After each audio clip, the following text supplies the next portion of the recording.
You're listening to Civic Media. You can tune into any of our live shows on any radio station across the state with the Civic Media app. Find us in your phone's app store and listen anytime, anywhere. This is your WCFW Daily News Roundup for 105.7 CFW in Chippewa Falls and 93.5 The Tap in Eau Claire.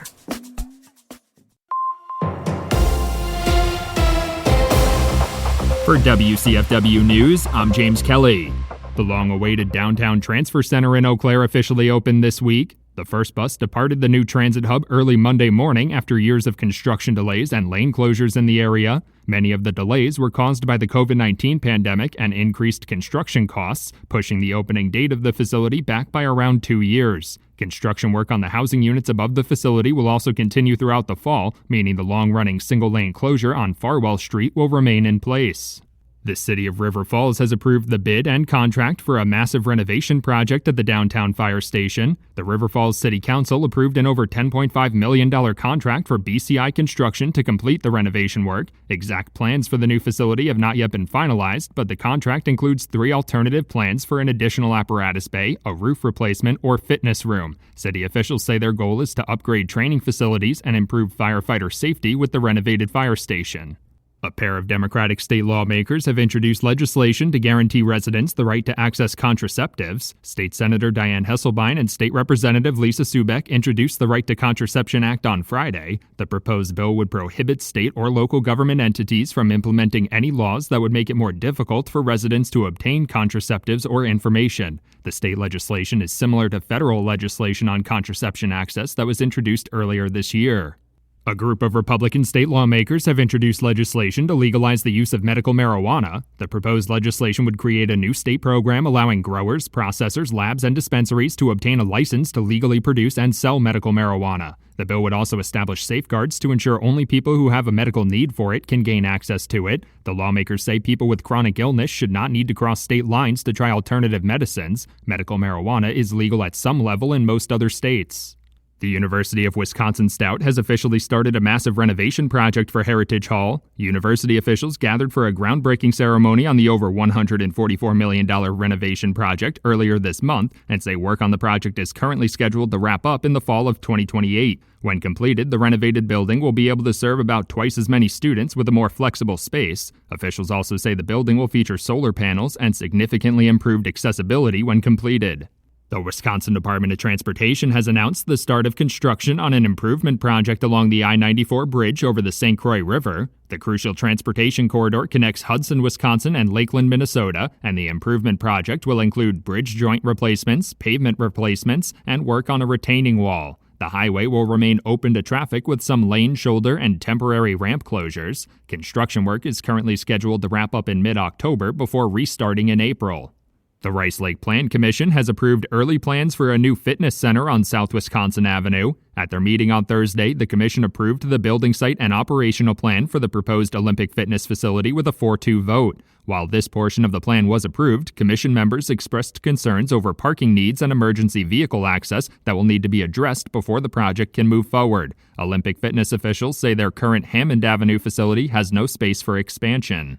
With the federal student aid application period opening in October, a Wisconsin nonprofit is reminding residents of the services they offer to help borrowers across the state. The Wisconsin Coalition on Student Debt, or Debt Smarts, seeks to help Wisconsin students navigate the loan process with free practical tools and a helpline. Organization officials also say Wisconsin residents have a lower than average amount of student loan debt, but there's still a great deal of confusion around pandemic-related forbearances and changes to income-driven repayment plans.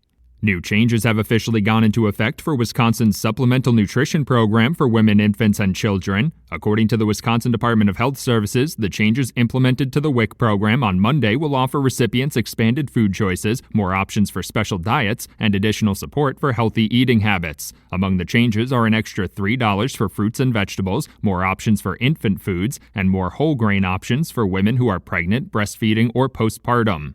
Another candidate has entered the Democratic field for governor in the 2026 election. Weeks after stepping down as secretary and CEO of the Wisconsin Economic Development Corporation, Missy Hughes has officially launched her campaign for governor. Hughes has been with the WEDC since 2019 and highlighted various accomplishments in that role in her campaign announcement. She says she's running to help build a Main Street economy that improves access to healthcare, childcare, and housing, as well as investing in public education. For WCFW News, I'm James Kelly.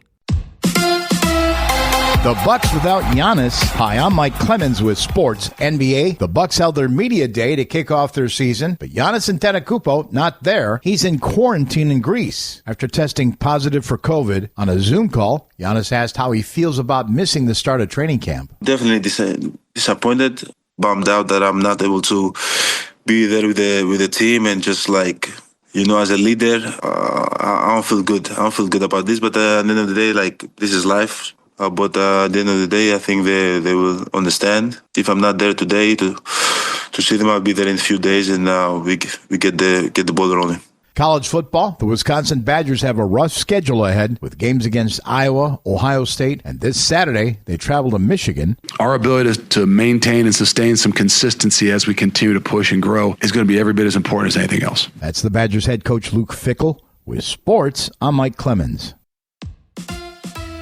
On your entertainment beat, I'm Pete Schwaba. There's a new King of the Hill at the theater. Dolly Parton fans, especially those who are headed to Las Vegas later this year to see her live, will not be happy to hear that the singer is postponing multiple Vegas shows. Dolly Live in Vegas was announced in June and was supposed to run from December 4th through the 13th at Caesars Palace. The country icon posted on social media that her doctors have told her she needs a few medical procedures, but she did not give details. In the post, Parton made it clear she is not ready to retire and wants to be at her best when she returns. Stay tuned. The only way Taylor Swift will be at this year's Super Bowl will be if she's cheering for Travis Kelce, which would mean the Chiefs end up making yet another appearance. Sigh. Swift announced over the weekend that she will not take the gig for the Super Bowl halftime show. Yahoo Sports reports the NFL failed to meet Swift's demands, adding that the NFL is strict about dictating terms for Super Bowl halftime performers. Here's one of Pete's picks. I was late to the party with the original Dexter, but really enjoyed all 8 seasons. I'm really enjoying Dexter Resurrection. The show has the same mystery of its first incarnation as well as the solid writing, but the Dexter character has evolved into a caring father, which complicates things for a serial killer. The talented cast that surrounds Michael C. Hall includes Neil Patrick Harris, Eric Stonestreet, Peter Dinklage, and Uma Thurman. It's worth a look. And in news almost nobody over 30 cares about, Selena Gomez and her fiancé, Benny Blanco, tied the knot after their 2-year courtship. The wedding took place last Saturday in California. Gomez announced the news on Instagram over the weekend. Taylor Swift was the flower girl and Martin Short was the ring bearer. Other celebrities who attended included Paris Hilton, and there were some celebs with talent who attended as well, including Steve Martin, Ed Sheeran, and Paul Rudd.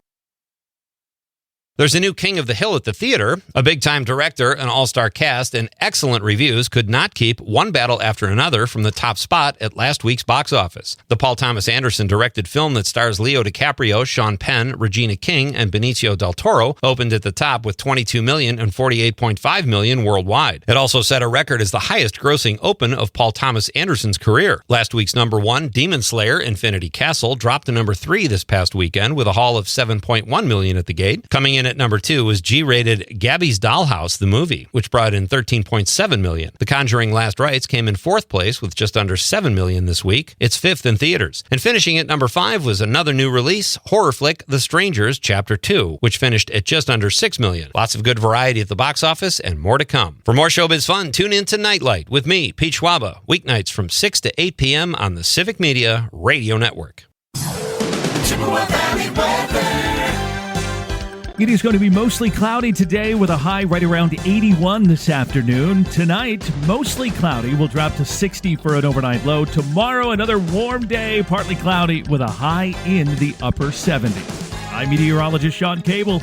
Right now, it's 57.